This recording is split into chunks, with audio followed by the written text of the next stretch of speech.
নমস্কার, আমি ঋতিকা। আমার চ্যানেলে আবারও সবাইকে স্বাগত। তো চলুন আজকে একটা নতুন রেসিপি আপনাদের সাথে শেয়ার করা যাক।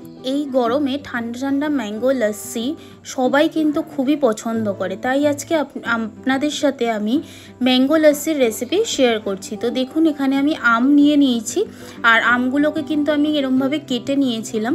এরপরে একটা দেখুন চামচ দিয়ে আমগুলোকে কিন্তু আমি খোসা থেকে আলাদা করে নিচ্ছি। এরকমভাবে কিন্তু আমি সবকটা আমি ছাড়িয়ে নেব। এরপর আমি এখানে দেখুন মিক্সিং জার নিয়ে নিয়েছি, আর আমটা যেটা ছাড়িয়ে রেখেছিলাম সেটা পুরোটাই এর মধ্যে দিয়ে নিচ্ছি। আমি কিন্তু 3টে আম নিয়েছিলাম, 2টো ছোটো আর একটা বড় আম নিয়েছিলাম।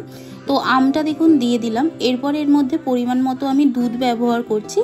আমি মিডিয়াম গ্লাসের 1 গ্লাস দুধ ব্যবহার করছি। আপনারা যতটা পরিমাণে বানাবেন ততটাই কিন্তু দুধটা দেবেন। আমি এখানে 6 গ্লাসের পরিমাণে নিচ্ছি। এরপর দেখুন আমি এর মধ্যে দই ব্যবহার করছি। যেহেতু এটা ম্যাঙ্গো লস্যি, তাই কিন্তু এর মধ্যে দই দিতে হবে। তো আমি এখানে 250 গ্রাম মতন দই ব্যবহার করছি। তো দইটা দেখুন দিয়ে দিলাম। এরপর আমি এর মধ্যে 1 গ্লাস জল ব্যবহার করব। আমি ঠান্ডা জল ব্যবহার করেছি, আপনারা নর্মাল জলও দিতে পারেন। তো দেখুন 1 গ্লাস জল দিয়ে দিলাম।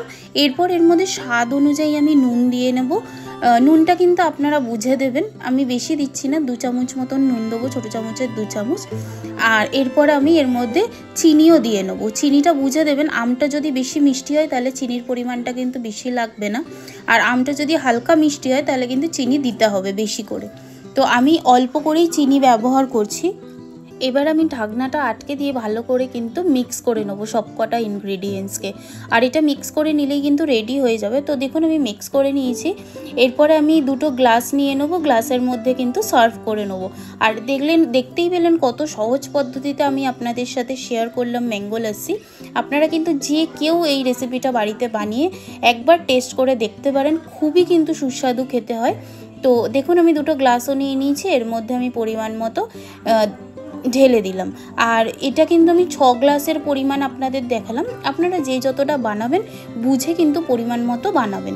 এরপরে আমি এর মধ্যে দেখুন আম দিয়ে গার্নিশ করে নিচ্ছি। ওপরে আমি ডুমো ডুমো করে আম কেটে রেখেছিলাম, সেটা দিয়ে আপনারা চাইলে এর মধ্যে কাজু কিশমিশও দিতে পারেন বা অন্য কোনো ড্রাই ফ্রুটসও ব্যবহার করতে পারেন।